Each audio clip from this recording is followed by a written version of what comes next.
In primetime news this evening, gunman killed after nearly 4-hour standoff with the police. Educators call for better coordination of rural school buses in St. Anne. And later, senior cop seeks legal advice after being booted as POA chairman by the police commissioner.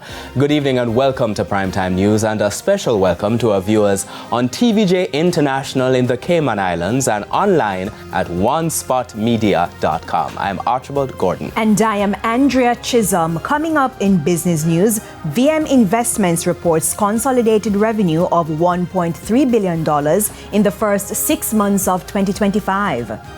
And Spencer Darlington is here with a preview of what's coming up in Primetime Sports. Spencer.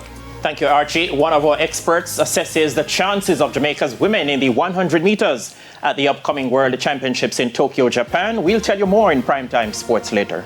Looking forward to hearing that. Definitely. And Romaine Robinson is here with a preview of what's coming up in the weather report and forecast. Thanks, Andrea. We had cloudy conditions across most of the island today, and there is a tropical wave that is in the center of the Caribbean that we are expecting to yield some shower and thunderstorm activity over the next couple of days.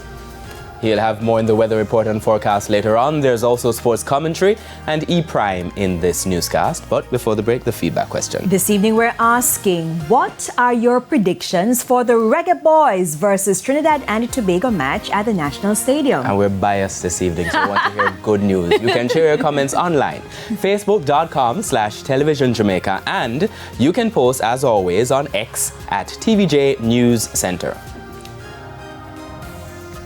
Stay with us. Primetime News continues right after this break.